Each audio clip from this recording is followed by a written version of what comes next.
Hello everyone, कैसे हैं आप सब। और आपका बहुत बहुत स्वागत है हमारे इस यूट्यूब चैनल जिसका नाम है जाबिश फिजिक्स। और इस लेक्चर में हम लोग स्टडी करने वाले हैं रिफ्रैक्शन। इस लेक्चर में हम लोग क्या स्टडी करने वाले हैं? रिफ्रैक्शन। और रिफ्रैक्शन स्टार्ट करने से पहले कुछ अच्छी अच्छी बातें करेंगे, कुछ अच्छी अच्छी बातें कहने का मतलब है कि कुछ बेसिक्स बातें करेंगे। रिफ्रैक्शन समझने के लिए वो बातें आपके दिमाग में होनी चाहिए, ठीक है, चाहिए, तब मजा आएगा समझने में, क्योंकि एक कंसेप्ट तक मुझे पहुंचाना है और वो कंसेप्ट तक पहुंचाने के लिए छोटी छोटी अच्छी अच्छी बेसिक बातें करनी जरूरी है, ठीक है। तो मेरे साथ बने रहिए और पूरा लेक्चर देखिए ताकि आपके दिमाग में हर एक कंसेप्ट दिमाग में अच्छे से घुस जाए। जी हाँ दोस्तों, हम लोग स्टडी कर रहे हैं जियोमेट्रिकल ऑप्टिक्स। जियोमेट्रिकल ऑप्टिक्स में रिफ्लेक्शन से रिलेटेड जितने भी टॉपिक्स है ना, जितने भी टॉपिक्स बोले तो बोर्ड्स प्लस एडवांस सब हम लोगों ने डिस्कस कर लिया है।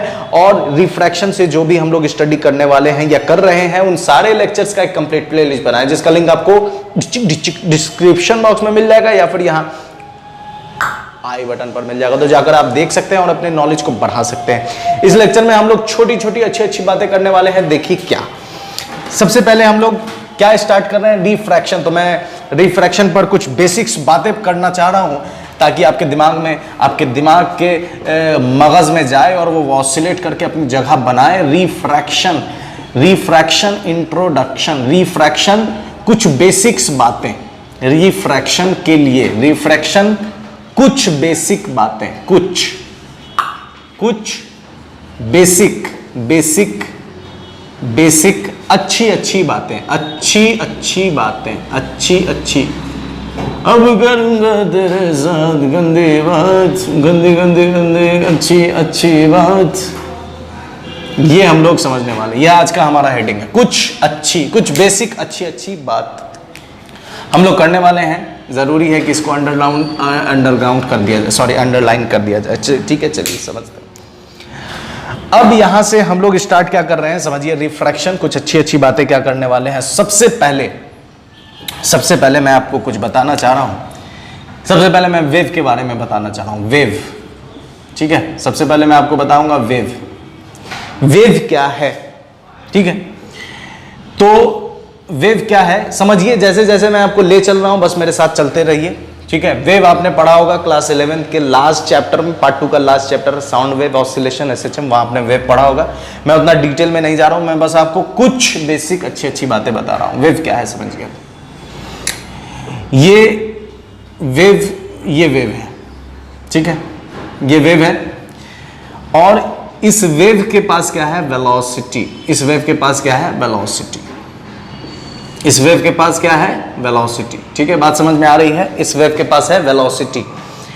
अब अगर आपसे कहा जाए कि ये वेलोसिटी किसकी है, ये जो वेव है, ठीक है, वेव की वेलोसिटी किसकी, या ये समझिए व्हाट इज वेव। आपसे सीधे पूछा जाए व्हाट इज वेव, तो वेव एक्चुअली में होता क्या है? तो वेव एक पैटर्न को कहते हैं। वेव किसे कहते हैं? एक पैटर्न, एक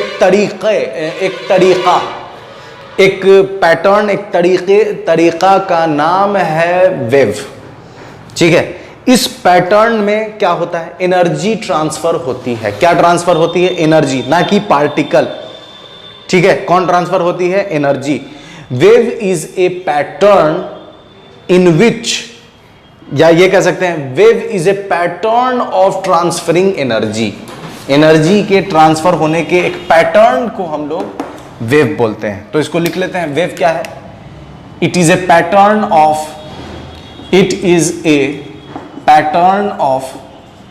pattern of transferring energy. Transferring, इधर जगह है यार, ट्रांसफरिंग एनर्जी। एनर्जी के ट्रांसफर होने के तरीका को क्या कहते हैं? वेव कहते हैं, ठीक है। बात समझ में आ रही है? और ये जो वेलोसिटी है, ये वेलोसिटी एनर्जी की वेलोसिटी है, ना कि पार्टिकल की वेलोसिटी है। ये जो वेलोसिटी है ये किसकी वेलोसिटी है? एनर्जी की। क्योंकि आप वेव क्या है? एनर्जी ट्रांसफर होने का तरीका, और एनर्जी के पास, ये वेलोसिटी एनर्जी के पास है, ना कि पार्टिकल के पास। इसको मैं एक एग्जांपल से बता रहा हूं। जैसे मान लीजिए आप दोनों हाथ में जिम विम में जाते होगे तो देखते होगे कि ऐसे ऐसे करके एक आता है एक्सरसाइज करने वाला, ठीक है, रस्सी पकड़ के ऐसे ऐसे करते रहिए। तो रस्सी से आप देखोगे कि कैसे वेव जाता रहता है, डिचिक डिचिक डिचिक डिचिक डिचिक, बस बस, ठीक है, ऐसे ऐसे जा रहा है, ठीक है। तो जा रहा है, तो अब देखिए कि जो रस्सी से आप क्या कर रहे हैं, आप एक डिस्टरबेंस क्रिएट कर रहे हैं हाथ से, और वो एक मोमेंटम दे रहे हैं, और वो मोमेंटम या एनर्जी वो जा रही है, एनर्जी जा रही है उस तक, ठीक है, एनर्जी जा रही है वहां तक। ऐसा तो नहीं है कि आप ऐसे कर रहे हैं, ऐसे 10 मिनट तक करते गए और देख रहे हैं जहां हाथ है ही नहीं आपका, क्योंकि हाथ आपका पार्टिकल। तो अगर ऐसा होता कि ये वेलोसिटी पार्टिकल की, तो आप ऐसे करते, 10 मिनट के बाद आपका हाथ चौराहे पे मिलता, वहां हाथ आपका ऐसे ऐसे कर रहा है, ले पूरा भाग गया आदमी कि बाप रे भूत आ गया। ऐसा है क्या? ऐसा नहीं है, ऐसा नहीं है। क्यों नहीं है? क्योंकि ये जो वेलोसिटी है किसकी वेलोसिटी है? एनर्जी की वेलोसिटी है। तो अच्छी अच्छी बातें मैं इसी तरह करने वाला हूं, तो इसको मैं ब्रैकेट में लिख देता हूं कि the velocity of wave is actually the velocity of wave, the velocity of wave is actually the velocity of wave is actually the velocity of wave is actually the velocity of wave, the velocity of energy, the velocity of energy, not the particle, not the particle। ये particle की velocity नहीं होती है, ये energy की velocity होती है। ये बात आप समझ गए। अब दूसरी चीज समझिए कि जब ये यहां से यहां पहुंचा, ये मैंने ऐसे डिस्टर्ब किया, देखिए अब जैसे ये डिस्टरबेंस है, इसका पैटर्न थोड़ा समझिए कि मैं अपने हाथ को ऐसे कर रहा हूं, ये यहां है मीन, ये ठीक है। अब खचाक, बात समझिए फिर से,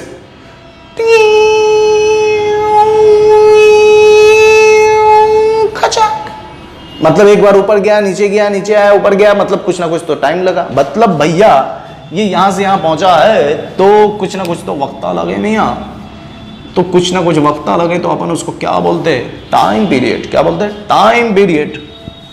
ये टाइम पीरियड है। अब ये यहां से यहां पहुंचा है तो कुछ ना कुछ डिस्टेंस भी तो ट्रेवल किया भाई। ओ भाई, इसके पास वेलोसिटी है, इसके पास टाइम है, तो इसके पास इसने कुछ डिस्टेंस भी तो ट्रेवल किया होगा। उस डिस्टेंस को हम लोग बोलते हैं वेवलेंथ, क्योंकि वेव की लेंथ, ये वेव है, एक कंप्लीट वेव कवर करने में जो लेंथ लगा है इसको हम लोग क्या बोलते हैं? वेवलेंथ, लैम्डा, बोले तो झकास। ठीक है, ये बात आपको समझ में आ गई। अब यहां समझिए, ये इस वेव के पास वेलोसिटी, इस वेव के पास टाइम पीरियड, इसके पास लैम्डा है। तो वेव के पास क्या क्या चीजें होंगी? वेव के पास, ठीक है, या वेव की प्रॉपर्टी, ठीक है, या वेव के पास क्या क्या चीजें होंगी? वेव वुड हैव, वेव के पास क्या क्या चीजें होंगी? पहली चीज वेलोसिटी होगी, ठीक है, वेलोसिटी होगी। दूसरी चीज क्या होगी? वेलोसिटी होगी, उसके पास क्या होगी? टाइम पीरियड, उसके पास क्या, कौन सी चीज होगी? Time period. तीसरी चीज क्या होगी? उसके पास वेवलेंथ, वेवलेंथ, ठीक है। चौथी चीज एक और चीज होती है जिसको हम लोग क्या बोलते हैं? फ्रीक्वेंसी। क्या बोलते हैं? फ्रीक्वेंसी। ये एकदम बेसिक बातें कर रहा हूं मैं आपसे, एकदम अगर थोड़ा भी आप पढ़ते होगे तो एकदम आपके दिमाग में पल्ले घुस रहा होगा। ये वेलोसिटी का सिंबल V, टाइम पीरियड का सिंबल T, वेवलेंथ का सिंबल लैम्डा, फ्रीक्वेंसी के सिंबल F, न्यू भी बहुत जगह दिखाते हैं, ठीक है, इतने में कोई दिक्कत नहीं है। तो वेव के पास ये चार चीजें होती हैं। अब इसके बाद हम आगे बढ़ते हैं और छोटी छोटी अच्छी बातें को आगे बढ़ाते हैं। अच्छी बातें में आगे बढ़ते बढ़ते देखिए, हम जानते हैं फॉर्मूला, डिस्टेंस बराबर होता है speed into time. Oh my God sir, आपने मुझे मेरे तीसरी क्लास याद दिला दी सर, ये फॉर्मूला देखा। डिस्टेंस क्या है यहाँ पर? वेवलेंथ, ठीक है, ये फॉर्मूला होता है। तो डिस्टेंस की जगह हम क्या डाल सकते हैं? Wavelength, wavelength. स्पीड क्या है इसकी? Velocity V। Mummy. Time period क्या है? टाइम, ठीक है। तो वेवलेंथ के जगह lambda V into T. Oh my God sir, एक फॉर्मूला आपने दे दिया, जियो मेरे सर। लैम्डा बराबर आता है VT। देखिए वेव के केस में ये फॉर्मूला हम लोग बहुत ज्यादा यूज करने वाले, बहुत ज्यादा यूज करेंगे। लैम्डा बराबर V इंटू टी। लेकिन एक चीज और समझिए, टाइम पीरियड जो होता है, मैं थोड़ा छोटा लिख रहा हूं कि बड़ा लिख रहा हूं पता नहीं, आपको दिख रहा है कि नहीं दिख रहा है, मैं पढ़ देता हूं अगर नहीं दिख रहा है, क्योंकि इसके बाद से मैं बड़ा लिखने वाला हूं, ठीक है। टाइम पीरियड, डिस्टेंस बराबर स्पीड इनटू टाइम, तो डिस्टेंस हो गया वेवलेंथ, स्पीड हो गया V, T हो गया T, तो लैम्डा बराबर VT, ये एक फॉर्मूला आ गया। यहां पर जो जो चीजें मैंने लिखा है उसको पढ़ देता हूं। Wave it is a pattern of transferring energy. ये एक मैंने वेव बनाया है, इसके पास वेलोसिटी, इसके पास टाइम पीरियड, इसके पास lambda. Velocity of wave is actually the velocity of energy not the particle. Velocity of wave मतलब कि वेलोसिटी ऑफ एनर्जी है ना कि पार्टिकल। वेव के पास कौन कौन सी चीजें होंगी, तो velocity v, time period t, wavelength lambda, frequency f। अब मैं बड़ा बड़ा लिखूंगा ताकि आपको समझ में आए। टाइम पीरियड होता है 1 upon frequency, 1 upon frequency. Time period होता है 1 बटा फ्रीक्वेंसी। तो t बराबर 1 बाई एफ, तो बोले तो f बराबर 1 बाई टी, तो बोले तो t बराबर 1 बाई एफ, बराबर 1 बाई टी। तो यहां जो लैम्डा बराबर vt है, इस vt को मैं क्या लिख सकता हूं, लैम्डा बराबर vt है तो t अगर इधर आ गया तो लैम्डा अपॉन टी बराबर v हो जाएगा। मतलब कि v बराबर लैम्डा अपॉन टी, तो v बराबर लैम्डा और 1 बाई टी होता है f frequency. Oh my God, v बराबर लैम्डा इनटू फ्रीक्वेंसी। ये एक फॉर्मूला आ गया, ये एक फॉर्मूला आ गया, ये एक फॉर्मूला आ गया। ये बहुत इंपॉर्टेंट फॉर्मूला है, समझिए। वेलोसिटी बराबर, इसको मैं अच्छे से लिख देता हूं ताकि आपको अच्छे से दिख जाए। वेलोसिटी बराबर wavelength, wavelength, wavelength, wavelength into frequency, frequency, frequency, frequency, frequency. ये बातें समझ में आ रही है आपको।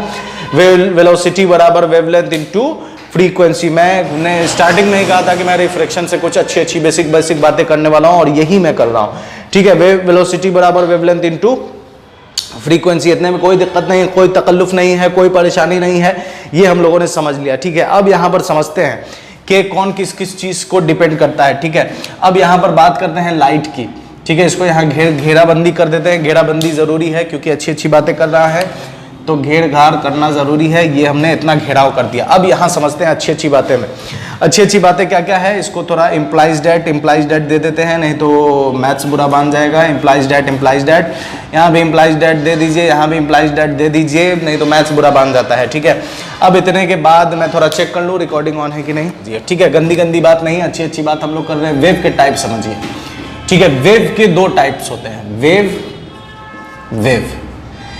एक टाइप जो होता है इसका, एक टाइप को ऊपर लिखेंगे मैकेनिकल वेव, ठीक है। एक है मैकेनिकल वेव, मैकेनिकल, और दूसरा होता है, वेव छोड़िए जगह नहीं है, और दूसरा होता है नॉन मैकेनिकल वेव, ठीक है। वेव 2 तरह की होगी, वेव 2 तरह के होंगे, ठीक है। एक होते हैं मैकेनिकल और दूसरा होता है नॉन मैकेनिकल, ठीक है। एक होता है मैकेनिकल और दूसरा होता है नॉन मैकेनिकल। नॉन मैकेनिकल और मैकेनिकल में डिफरेंस क्या है? मैकेनिकल उसे कहते हैं जिसे ट्रैवल करने के लिए, प्रोपागेट करने के लिए, जगह बदलने के लिए, एक जगह से दूसरे जगह जाने के लिए किसी का सहारा लेना पड़े और कोई मीडियम हो। अगर उसे मीडियम की जरूरत है तो उसे हम मैकेनिकल वेव कहेंगे। अगर उसे मीडियम की जरूरत नहीं है तो उसे हम नॉन मैकेनिकल वेव कहेंगे। बात समझ में आ रही है? वेव 2 तरह के होंगे, ठीक है। वेव 2 तरह के होंगे, एक मैकेनिकल और दूसरा क्या होगा? Non mechanical. नॉन मैकेनिकल कहने का मतलब क्या है?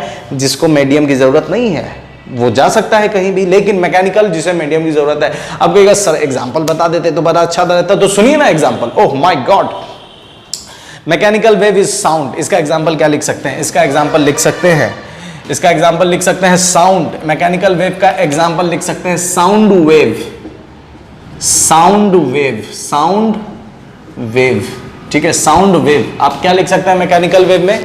साउंड वेव लिख सकते हैं, क्योंकि साउंड को जरूरत है। जैसे वैक्यूम अगर ऐसा रहता है, स्पेस में जाते हैं तो वो क्या स्पेस में कैसे सुनते हैं? हेलमेट लगाए रहते हैं, हेलमेट में अब बोलता है वो आवाज़ कन्वर्ट होती है, फिर एटमॉस्फेयर के, अर्थ के आयोनोस्फेयर से रिफ्लेक्ट होकर वापस उसके हेलमेट में जाती, तब वो सुनता है। Oh my God, I love you. रुक जाओ, आवाज़ आ रही है, रुक जाओ, आवाज़ आ रही है। तुम्हारी हिम्मत कैसे हुई, तुमने मुझे प्रपोज किया?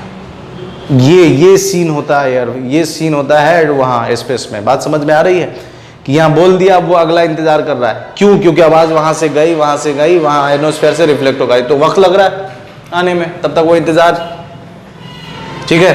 तो इंतजार कर रहा है कि कब आवाज़ आएगी तो मुझे सुनाई देगी कि अगला बंदा बोल क्या रहा है। तो स्पेस में वैक्यूम है, हवा नहीं है, कोई मीडियम नहीं है, इस वजह से वहाँ पर साउंड आपको नहीं सुनाई देगी। लेकिन नॉन मैकेनिकल वेव जिसको मीडियम की जरूरत नहीं है, वो इजीली कहीं भी ट्रैवल कर सकती है। सर इसका एग्जांपल, इसका एग्जांपल भी है बाबू, घबराते का है? Light, oh my God, light. सोचिए, सन से निकली हुई रोशनी आप तक, धरती तक पहुंच रही है, इस बीच इसे मीडियम मिलता भी है, मीडियम नहीं भी मिलता है, फिर भी आपको दिखती है। जैसे सूरज से रोशनी निकली, पूरे स्पेस से होते हुए आ रही, होते हुए आ रही, स्पेस में हवा नहीं है, स्पेस में हवा नहीं है, एटमॉस्फेयर में पहुंची, हवा है, आप तक पहुंच गई। तो यहाँ कुछ रेंज मीडियम नहीं है, कुछ रेंज मीडियम है, कुछ रेंज मीडियम नहीं है, कुछ रेंज मीडियम है। इसे जरूरत नहीं है, हो तो भी दिक्कत नहीं है, नहीं हो तो भी दिक्कत नहीं, मैं तो भाई चलता चलूंगा, यूं ही चल रहा है। बात समझ में आ रही है आपको? तो लाइट में नॉन मैकेनिकल वेव क्या है? लाइट, और मैकेनिकल वेव क्या है? साउंड। ठीक है, मैकेनिकल वेव। तो हम लोग क्या स्टडी कर रहे हैं? लाइट के बारे में स्टडी कर रहे हैं, क्योंकि मैंने आपको कहा था रिफ्लेक्शन से पहले कुछ बेसिक अच्छी बातें करूंगा। लाइट तक हम पहुंच चुके हैं। ठीक है, ये बताने का मकसद क्या है? जैसे ही मैं लास्ट एक होता नहीं, अभी तक मैं सस्पेंस क्रिएट करके पढ़ा रहा हूं आपको, बस आप पढ़ते चलिए, समझते चलिए, और ऐसा नहीं कि कोई भी बाउंस किया होगा, सब इजी है, सब बेसिक चीजें मैं बता रहा हूं आपको। जैसे ही लास्ट में कंक्लूजन तक पहुंचूंगा, आपको ओ भाई साहब, sir you are great, thank you thank you thank you. ठीक है, नॉन मैकेनिकल वेव, ठीक है, लाइट, और मैकेनिकल वेव क्या है? साउंड। इतने में कोई दिक्कत नहीं, कोई परेशानी नहीं। चलिए ठीक है, फिर आगे समझते हैं हम लोग। जो चीजें जरूरी है मैंने यहाँ लिख लिया है और बोर्ड साफ कर दिया ताकि आगे हम लोग पढ़ सकें। वेव दो तरह की होगी, मैकेनिकल और नॉन मैकेनिकल। मैकेनिकल जिसको मीडियम की जरूरत हो, साउंड वेव। नॉन मैकेनिकल जिसको मीडियम की जरूरत नहीं हो, जैसे कि लाइट। ये फॉर्मूला हम लोगों ने निकाला था, वेलोसिटी बराबर लैम्डा इंटू फ्रीक्वेंसी, वेवलेंथ बराबर वेलोसिटी इंटू टाइम। दोनों एक ही फॉर्मूला है, दोनों को रिवर्स अलग अलग टाइम पीरियड के फॉर्म में लिखेंगे तो ऐसा होगा, वेलोसिटी फ्रीक्वेंसी के फॉर्म में लिखेंगे तो ऐसा होगा। बहुत बच्चे के दिमाग में सवाल आ रहा होगा, sir velocity time period wavelength तो मालूम है, फ्रीक्वेंसी नहीं मालूम है, सर बता दीजिए। फ्रीक्वेंसी क्या होता है? देखिए, अगर एक सेकंड में, जैसे ये अगर ऐसा होने में 5 सेकंड लगा रहा है तो ये इसका टाइम पीरियड है। एक चक्कर लगाने में, मतलब एक पूरा वेव कंप्लीट होने में 5 सेकंड लगा रहा है तो ये इसका टाइम पीरियड है। लेकिन अगर एक सेकंड में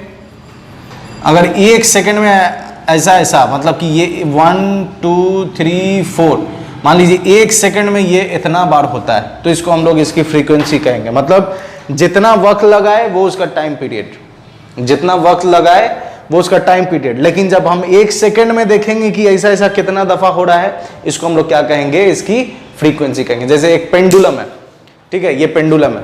पेंडुलम आप ऐसे करके छोड़ दीजिए, ऐसे छोड़ दीजिए, ऐसे, तो आप देखिए कि ये कितना वक्त लगा रहा है। ऐसे यहां से ऐसे गया, ऐसे आया, ऐसे आया, ठीक है, तो आपने देखा 3 सेकंड इसकी टाइम पीरियड। लेकिन आप इसको स्पीड में हिला दीजिए और देखिए एक सेकंड में कितनी दफा कर रहा है, तो एक सेकंड में 4 मरतबा, तो ये 4 इसकी क्या हो जाएगी? फ्रीक्वेंसी हो जाएगी। ठीक है, तो नंबर एक सेकंड में जितनी दफा ऑसिलेट हो वही उसकी क्या कहलाता है? उसकी फ्रीक्वेंसी कहलाती है। अब देखिए, यहां पर हम लोगों ने लाइट समझ लिया। अब लाइट की जैसे ही बात आ गई है तो हम लोग अब लाइट को उठाते हैं और स्टडी करते हैं। Light is basically, light is electromagnetic wave. Light is electromagnetic wave. Light is electromagnetic wave. आप कहिएगा ओ माय गॉड सर, ये लाइट इलेक्ट्रोमैग्नेटिक वेव कैसे है सर, बताइए तो थोड़ा। ठीक है, इलेक्ट्रोमैग्नेटिक वेव क्या होता है अभी पूरा discuss. Light is electromagnetic wave, ये क्या है ये आपको अच्छे से समझ में आ जाएगी। इलेक्ट्रोमैग्नेटिक वेव क्या होता है ये समझते हैं। ठीक है, electromagnetic wave, electromagnetic wave, electromagnetic wave. Electromagnetic wave क्या है? तो इलेक्ट्रोमैग्नेटिक वेव एक्चुअली में it is the variation of,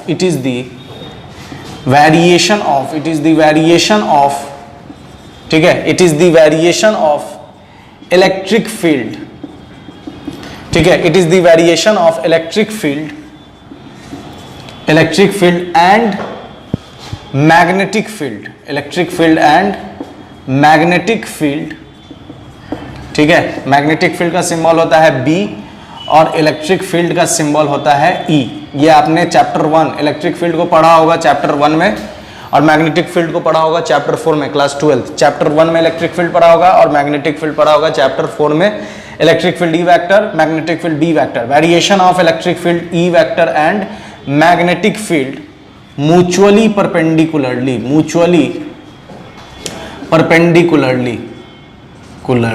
ठीक है, जगह नहीं, परपेंडिकुलरली ठीक है, म्यूचुअली परपेंडिकुलरली, ठीक है। और जो जैसे मान लीजिए वेरिएशन होता है इलेक्ट्रिक फील्ड और मैग्नेटिक फील्ड का के म्यूचुअली परपेंडिकुलरली वेरिएशन को ही हम लोग क्या कहते हैं, इलेक्ट्रोमैग्नेटिक वेव कहते हैं। इलेक्ट्रोमैग्नेटिक वेव प्रोड्यूस कौन करेगा, कॉज ऑफ इलेक्ट्रोमैग्नेटिक वेव, ठीक है, cause of electromagnetic wave, cause of electromagnetic wave is, cause of electromagnetic wave कौन है, तो accelerating charge particle, accelerating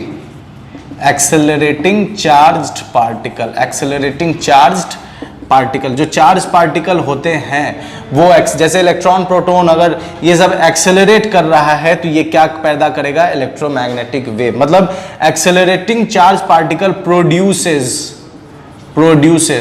accelerating charge particle produces electromagnetic wave, आप कहिएगा सर ये electromagnetic wave chapter number 8 class 12 part 1 physics, वहां आपको electromagnetic wave के बारे में मिलेगा। तो आपने क्या समझा, देखिए यहां हम लोग वेव के बाद नॉन मैकेनिकल वेव लाइट में पहुंचे, लाइट से कहां पहुंच गए कि लाइट क्या है, लाइट इज इलेक्ट्रोमैग्नेटिक वेव है। इलेक्ट्रोमैग्नेटिक वेव क्या होता है, तो electromagnetic wave it is the variation of electric field and magnetic field mutually perpendicularly. आपको ये समझ में आ गया कि वो ये इलेक्ट्रिक फील्ड और मैग्नेटिक फील्ड के वेरिएशन का ये है रिजल्ट है। इलेक्ट्रोमैग्नेटिक वेव पैदा कौन करेगा, तो एक्सेलरेटिंग चार्ज पार्टिकल, जो चार्ज पार्टिकल एक्सेलरेट होता है वही इलेक्ट्रोमैग्नेटिक वेव प्रोड्यूस करता है। जैसे मैं बता दूं ये चार्ज पार्टिकल है और ये रुका हुआ है, ये रेस्ट में है, तो ये बनाएगा इलेक्ट्रिक फील्ड। यही चार्ज पार्टिकल जब ये मोशन में आ जाएगा वेलोसिटी, तो ये बनाएगा electric current plus magnetic field.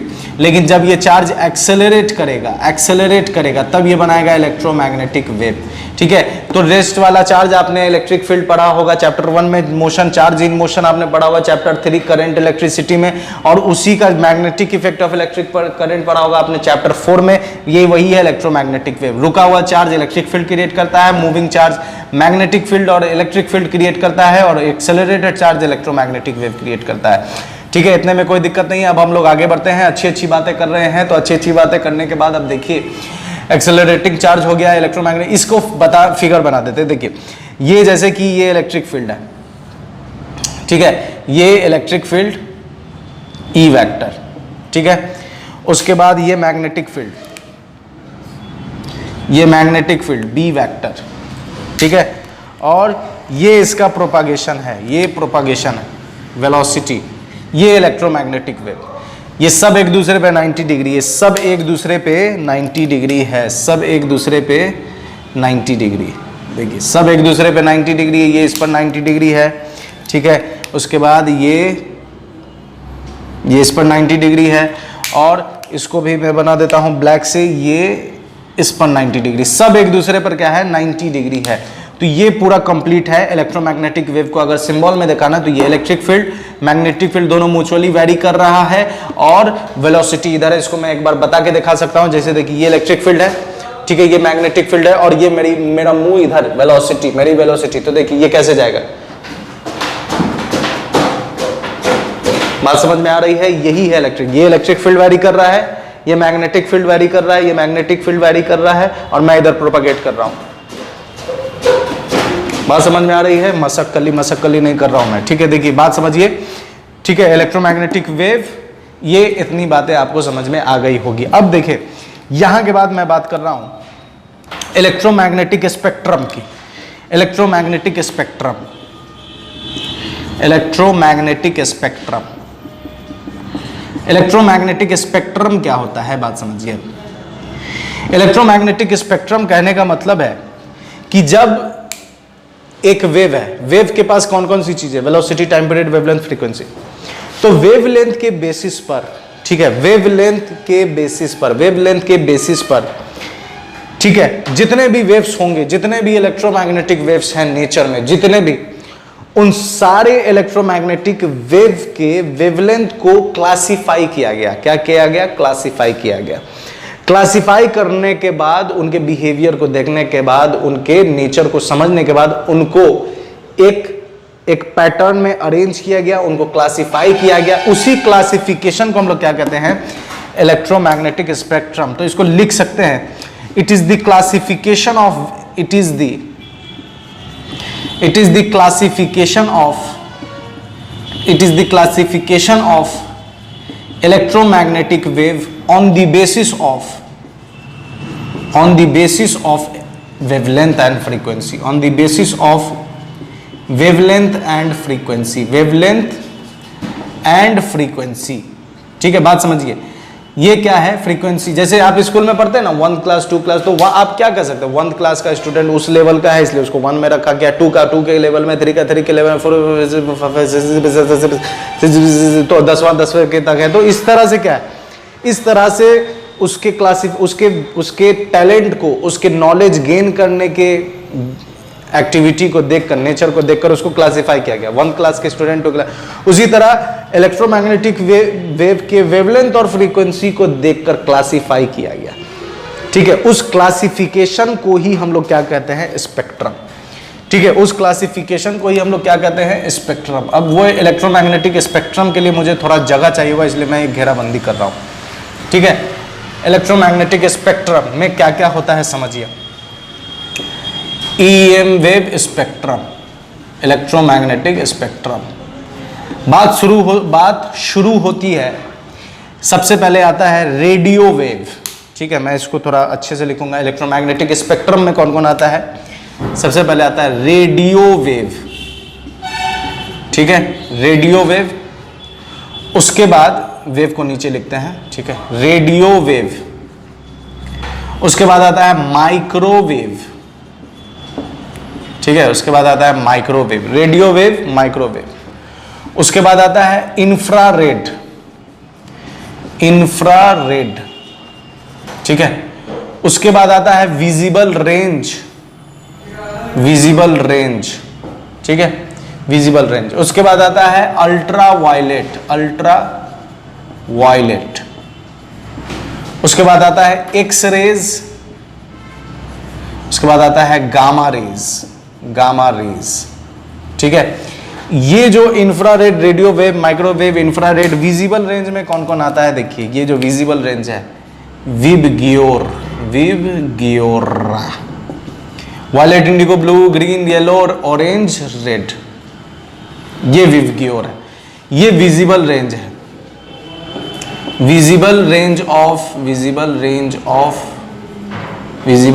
Of electromagnetic spectrum is called light. बात समझ में आ रही है? कुछ पल्ले पड़ रही है आपको कि what is light? तो what is light? Light is electromagnetic wave and या ये कह सकते हैं light is the visible range of electromagnetic spectrum. ये इलेक्ट्रोमैग्नेटिक वेव का एक रेंज है. इस रेंज में हमारी आंखें, हमारा सेंस ऑर्गन बस इतने को ही एक्सपीरियंस करता है, सेंस करता है. इसलिए हम कहते हैं कि ये लाइट है. इतना को ये है, ये नेचर में है. आप जाते हैं, आप क्या कराते हैं? आप अल्ट्रा ये इंफ्रारेड, माइक्रोवेव, आप जाते हैं एक्सरे कराते हैं. हड्डी टूट गई, एक्सरे, हड्डी टूट गई, आप ऐसे एक्सरे करा, लेकिन आप उस रे को देख नहीं पा रहे क्योंकि आपकी आईज उसके लेवल की नहीं है, उसको सेंस नहीं कर पाए. लेकिन है, आपकी हड्डी दिखाई दे रही है ना, हड्डी टूटी है या नहीं टूटी है वो तो मालूम चल रहा है. तो ये है. इस स्पेक्ट्रम में जो विजिबल रेंज है, इसी को हम लोग क्या बोलते हैं? लाइट बोलते हैं. बात समझ में आ रही है? जब आप इधर से इधर बढ़ोगे तो आपका लैम्डा घटता चला जाएगा, वेवलेंथ डिक्रीज होता चला जाएगा, वेवलेंथ डिक्रीजेज. लेकिन फ्रीक्वेंसी जो है वो इंक्रीज होती चली जाएगी. ठीक है, जब आप इधर से इधर, मतलब रेडियो वेव का लैम्डा सबसे ज्यादा, माइक्रोवेव का उससे कम, इंफ्रारेड का उससे कम, विजिबल रेंज का उससे कम, अल्ट्रावायलेट का उसके कम, गामा रेज का सबसे कम. लेकिन फ्रीक्वेंसी बढ़ती चली जाएगी. इसकी कम है, इसकी कम है, इसकी कम है, इसकी कम है, इसकी कम है, इसकी कम है. सबसे ज्यादा होगी फ्रीक्वेंसी गामा की और सबसे कम वेवलेंथ होगा गामा रे का. ये बात आपको आई समझ में? इतने में कोई दिक्कत नहीं है. अब एक चीज और मैं बता दूं आपको. ठीक है, ये इतना का आप खचाक कर सकते हैं. खचाक बोले तो स्क्रीनशॉट ले सकते हैं. मैं थोड़ी ही देर के लिए यहाँ से हट जा रहा हूँ. ठीक है, ले लीजिए. सब्सक्राइब करना ना भूलें और शेयर करना ना भूलें. चलिए आगे देखते हैं. अब यहाँ के बाद एक चीज और. ठीक है, फ्रीक्वेंसी, ये इंपॉर्टेंट चीज है. Frequency is the characteristics of source. Characteristics of source it can change only source, it can change only when we change the source, when we change the source, बात समझिए, ठीक है। फ्रीक्वेंसी जो है वो कैरेक्टरिस्टिक्स है, कैरेक्टरिस्टिक्स हो गया, oh my God, characteristics,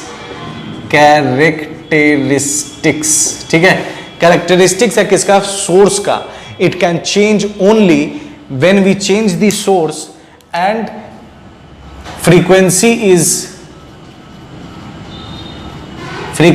is characteristics of color। बात समझिए। अब ये बहुत इंपॉर्टेंट चीज है, इसे समझनी जरूरी है। जो ये तो समझ गया विजिबल रेंज तक, यहां तक तो इंशाल्लाह बेहतरीन तरीके से आप समझ गए होंगे, और तो सब्सक्राइब और शेयर जरूर कर दीजिए। अब यहां बात करते हैं फ्रीक्वेंसी की। ये एक इंपॉर्टेंट मुद्दा है, इसको समझना जरूरी है।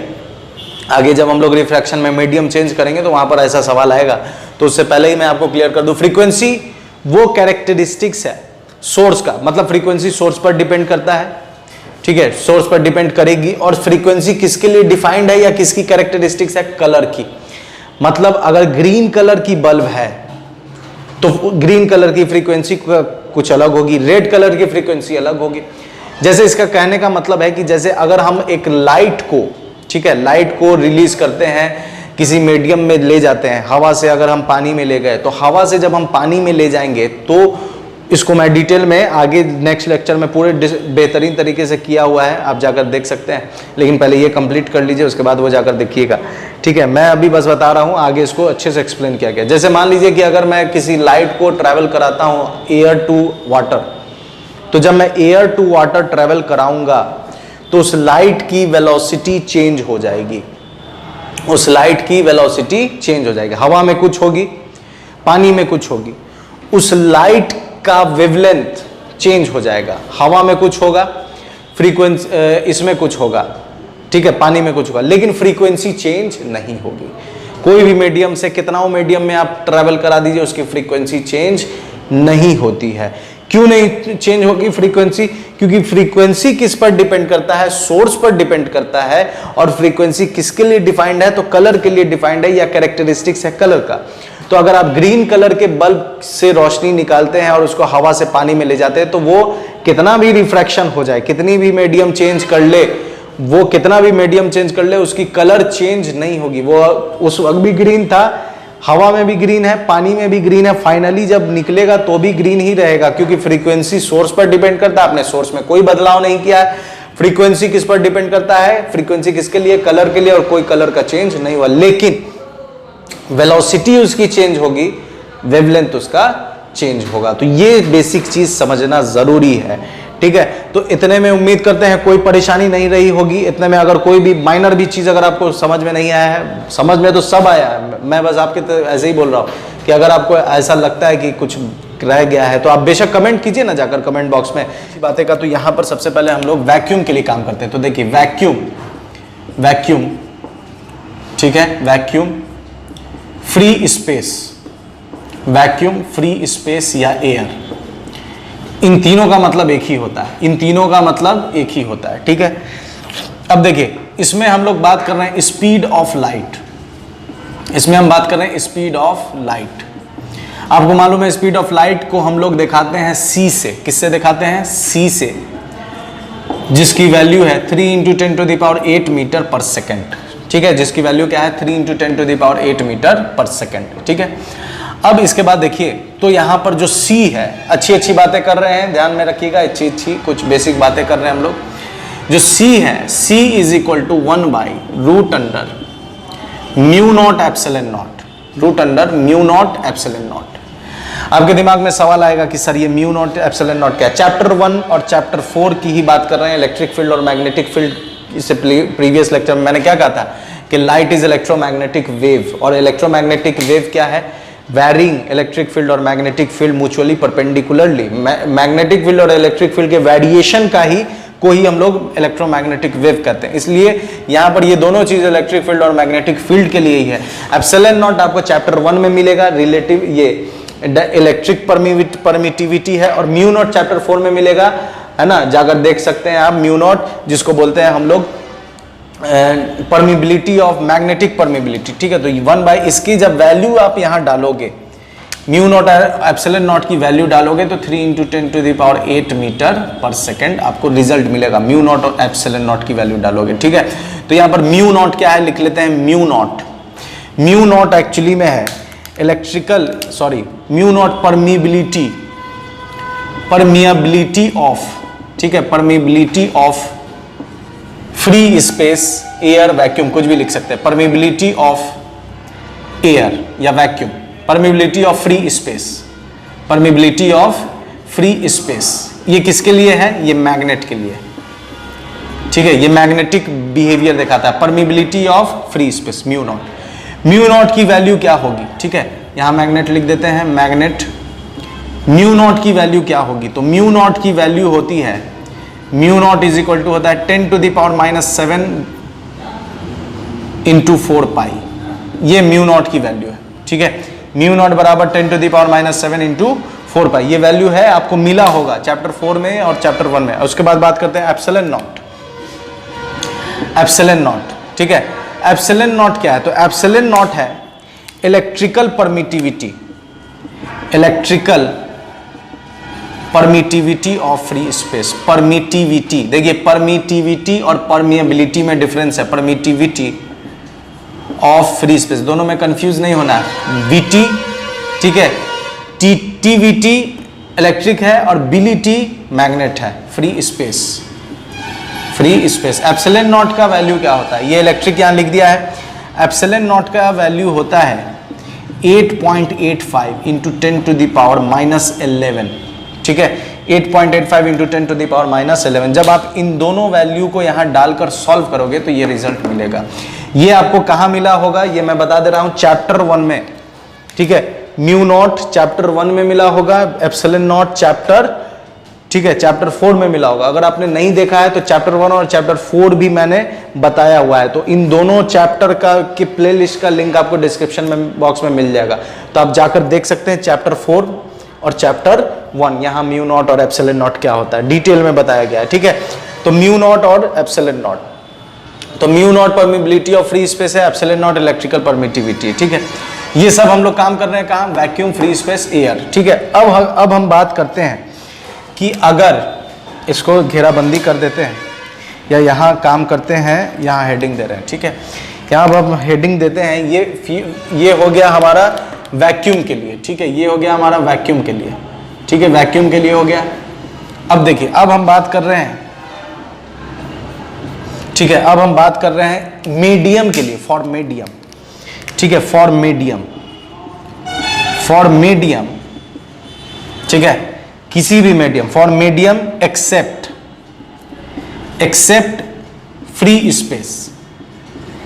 फ्री स्पेस को छोड़कर any medium, for any medium, कोई भी मीडियम किसको छोड़ करके? फ्री स्पेस, मतलब हवा और इसको छोड़ करके कोई भी मीडियम अगर हम लें तो उसके लिए अब समझिए काम क्या कर रहे हैं हम लोग। For any medium except free space, तो उस केस में स्पीड ऑफ लाइट कितनी होगी? स्पीड ऑफ लाइट लिखा जाएगा, स्पीड ऑफ लाइट होगा √1/√अंडर, ठीक है, 1/√अंडर म्यू नॉट म्यू आर, ठीक है, mu naught mu R epsilon naught epsilon R. अगर किसी मीडियम के लिए काम करते हैं, फॉर मीडियम के लिए ये फॉर्मूला है। अब आपके दिमाग में ये सवाल आनी चाहिए कि सर म्यू आर और एप्सिलॉन आर क्या है? म्यू नॉट और एप्सिलॉन नॉट तो मैंने बता दिया है कि क्या है, ठीक है। म्यू आर और एप्सिलॉन आर बता रहा हूं, ठीक है। देखिए म्यू आर और एप्सिलॉन आर, तो सबसे पहले है म्यू आर और एप्सिलॉन आर, ठीक है। म्यू आर क्या है? तो रिलेटिव परमिटिविटी। म्यू आर क्या है? Relative permittivity. म्यू आर है रिलेटिव परमिटिविटी,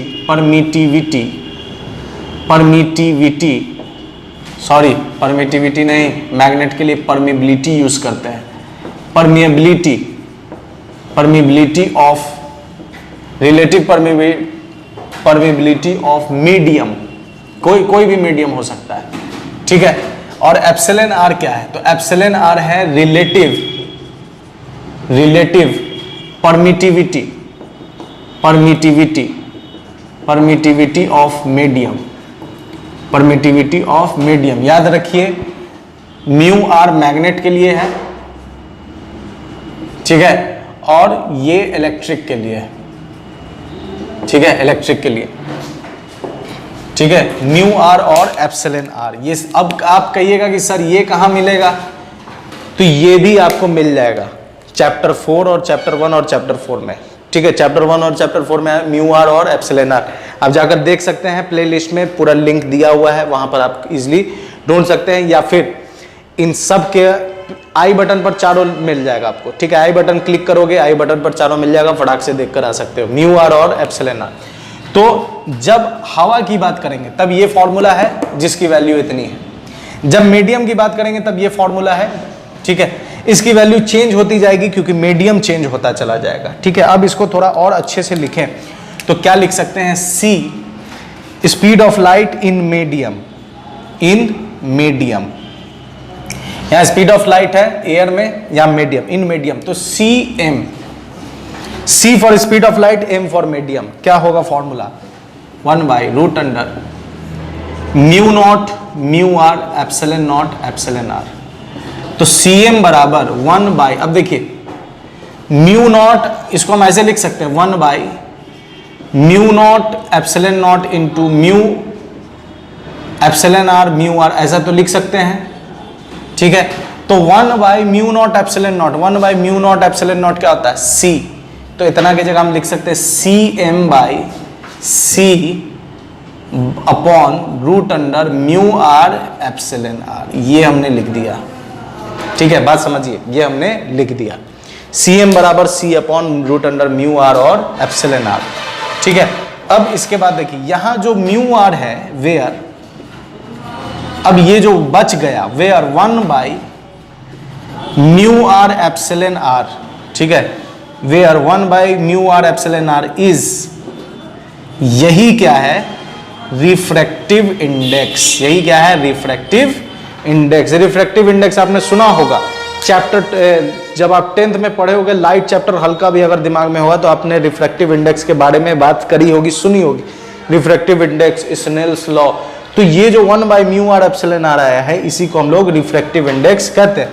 और रिफ्रैक्टिव इंडेक्स का सिंबल बहुत अलग अलग राइटर अलग अलग सिंबल लिखते हैं, एन भी होता है, म्यू भी होता है, ठीक है। तो यहां हम लोग एन लिखते हैं, रिफ्रैक्टिव इंडेक्स सिंबल इसका क्या है, सिंबल है इसका एन, तो हम इसको, मतलब सिंबल है एन, तो एन बराबर 1/√अंडर म्यू आर एप्सिलॉन आर, क्या गया, 1/म्यू आर एप्सिलॉन आर। तो अब हम इस फॉर्मूला को कैसे लिख सकते हैं, now C a speed of light in medium बराबर ratio of speed in light in air by, ठीक है, 1/म्यू आर को क्या लिख सकते हैं, एन, ठीक है। एन क्या है, रिफ्रैक्टिव इंडेक्स, एन क्या है, refractive index of the medium. Her medium का रिफ्रैक्टिव इंडेक्स क्या होगा, अलग अलग होगा, इसलिए एन क्या है, refractive index of the given medium. जो भी पानी होगा तो पानी का डालेंगे, हवा होगा तो हवा का डालेंगे, ठीक है। जैसे कुछ का हमें याद होनी चाहिए रिफ्रैक्टिव इंडेक्स, तो लिख लेते हैं,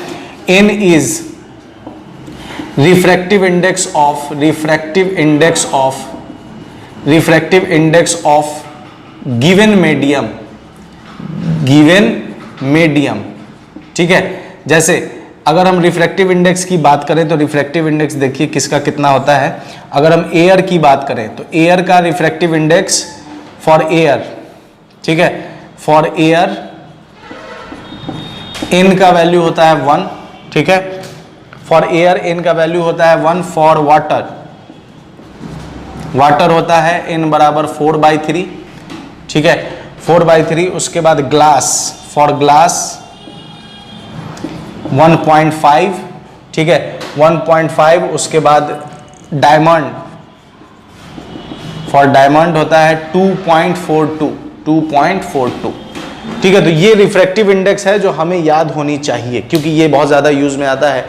हवा का हो गया 1, ठीक है, हवा का हो जाता है 1, वाटर का 4/3, ग्लास का 1.5, डायमंड का हो जाता है 2.42। ठीक है, तो रिफ्रैक्टिव इंडेक्स क्या है, इसको और डिटेल में हम लोग समझेंगे जब हम लोग स्नेल्स लॉ पढ़ेंगे। यहाँ पर रिफ्रैक्टिव इंडेक्स क्या है ये समझ के मतलब कि जब लाइट किसी मीडियम को बदलेगी तो उसमें जैसे ही मीडियम चेंज होगा तो उसकी स्पीड में जो कमी आएगी वो एक्चुअली में है क्या, कि स्पीड ऑफ हवा में जो स्पीड थी, जो वेलोसिटी थी हवा में, उसको डिवाइड दे देना है उस मीडियम के रिफ्रैक्टिव इंडेक्स से, तो आपको मिल जाएगा कि उस मीडियम में कितनी उसकी वेलोसिटी होगी। ठीक है, तो ये कुछ अच्छी बातें हम लोगों ने किया। इलेक्ट्रोमैग्नेटिक वेव क्या होता है, इलेक्ट्रोमैग्नेटिक वेव क्या होता है, उसके बाद electromagnetic spectrum, visible range of electromagnetic spectrum, उसके बाद ये चीजें, स्पीड ऑफ लाइट और ये फॉर्मूला, ये सब चीज हम लोगों ने कुछ बेसिक अच्छी बातें हम लोगों ने करी है अब तक रिफ्रैक्शन में। ठीक है, V is equal to lambda into F, ये फॉर्मूला आप लोगों ने निकाला था। ठीक है, V is equal to lambda into F, ये फॉर्मूला हम लोगों ने निकाला था। V क्या है, वेलोसिटी, लैम्डा है वेवलेंथ, एफ क्या है, फ्रीक्वेंसी। और मैंने कहा था कि फ्रीक्वेंसी चेंज नहीं होती है, फ्रीक्वेंसी चेंज नहीं होगी, मीडियम चेंज होगा लेकिन फ्रीक्वेंसी चेंज नहीं होगी, क्योंकि फ्रीक्वेंसी कलर के लिए डिफाइंड है, कलर की कैरेक्टरिस्टिक्स है, और फ्रीक्वेंसी सोर्स पर डिपेंड करती। लेकिन वेलोसिटी चेंज होगी और वेवलेंथ चेंज होगा जब लाइट मीडियम चेंज करे। इलेक्ट्रोमैग्नेटिक वेव जब मीडियम चेंज करती है तो वेवलेंथ चेंज होगा, वेलोसिटी चेंज होगी, लेकिन फ्रीक्वेंसी चेंज नहीं होगी।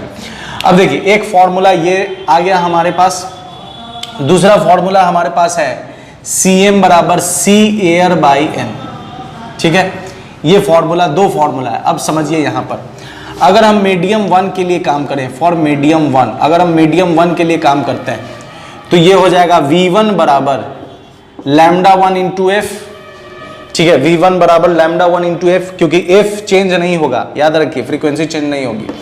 एफ C1 क्या हो जाएगा, C1 बराबर M, मीडियम 1 के लिए काम करें, M के जगह 1, C बाई N1। ठीक है, C एयर बाई N1, कोई दिक्कत नहीं है।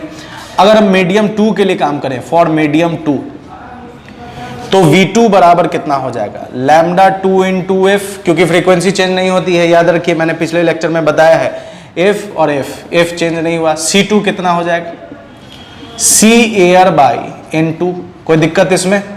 अब देखिए यहाँ पर एफ, अगर हम यहाँ पर F is equal to F लिखें तो एक एफ के जगह लिखेंगे V1 by lambda 1, V1 by lambda 1, दूसरे एफ के जगह लिखेंगे V2 बाई लैम्डा 2, कोई दिक्कत नहीं है इसमें। यहाँ देखिए एफ के बराबर, क्योंकि फ्रीक्वेंसी चेंज नहीं है, तो एक एफ के जगह लिख दिए V1 by lambda 1, V1 by lambda 1, और एक एफ के जगह लिख दिए V2 बाई लैम्डा 2। ठीक है, कोई दिक्कत नहीं है। अब देखिए ये हो गया। अब यहाँ पर देखिए C air by C air लिख सकते हैं। एक C एयर के जगह लिखेंगे N1 C1 और एक C एयर के जगह लिखेंगे N2 C2, कोई दिक्कत नहीं है।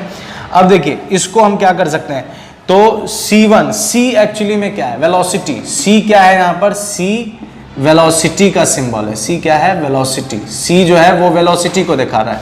तो हम N1 C1, तो हम अगर लिखें तो C1 by C2, C1 by और C2 को इधर भेज दें तो ये हो जाएगा N2 बाई N1।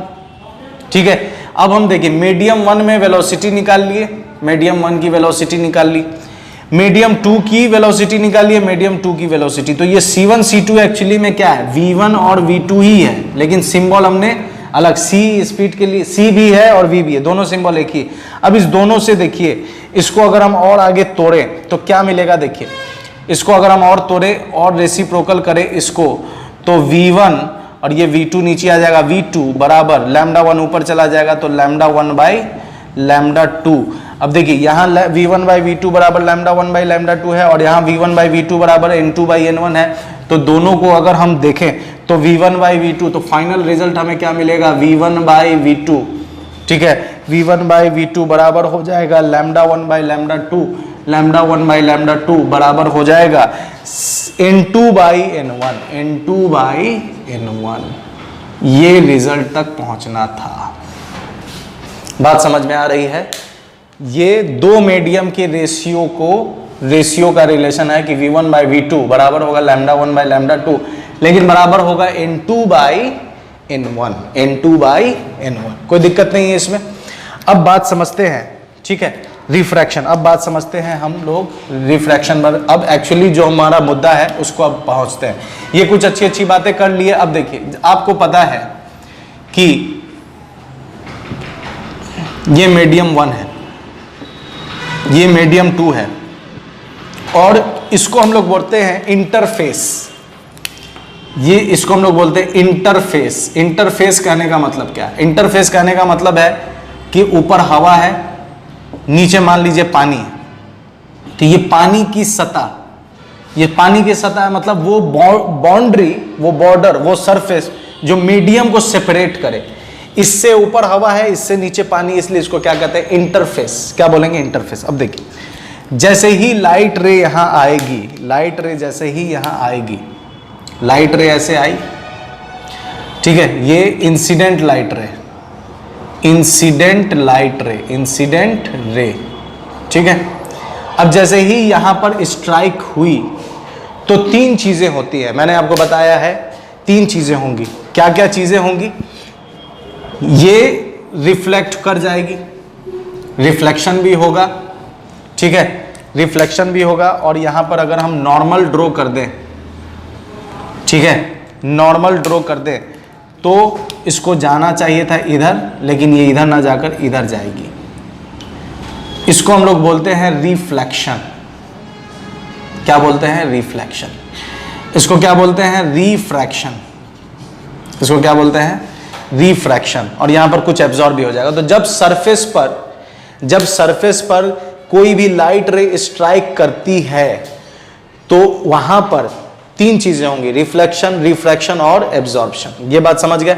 अब समझिए एक चीज और, कि जब ये लाइट रे आई तो इस लाइट रे के पास कुछ ना कुछ इसकी वेलोसिटी होगी, कुछ ना कुछ इसकी वेलोसिटी होगी v, इसके पास कुछ ना कुछ लैम्डा होगा, वेवलेंथ होगा लैम्डा, और इसकी कुछ ना कुछ फ्रीक्वेंसी होगी f। जब ये लाइट रे आ रही है तो इसके पास, जब ये लाइट रे आ रही है तो इसके पास वेलोसिटी है, इसके पास लैम्डा, इसके पास फ्रीक्वेंसी।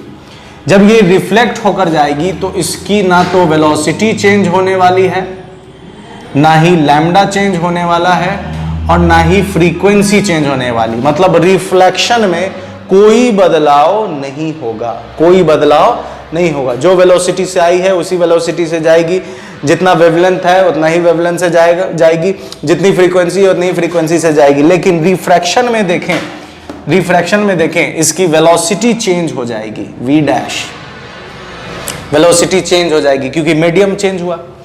लैम्डा चेंज हो जाएगा, लैम्डा डैश, लेकिन फ्रीक्वेंसी में कोई बदलाव नहीं होगा। ये पॉइंट समझना था।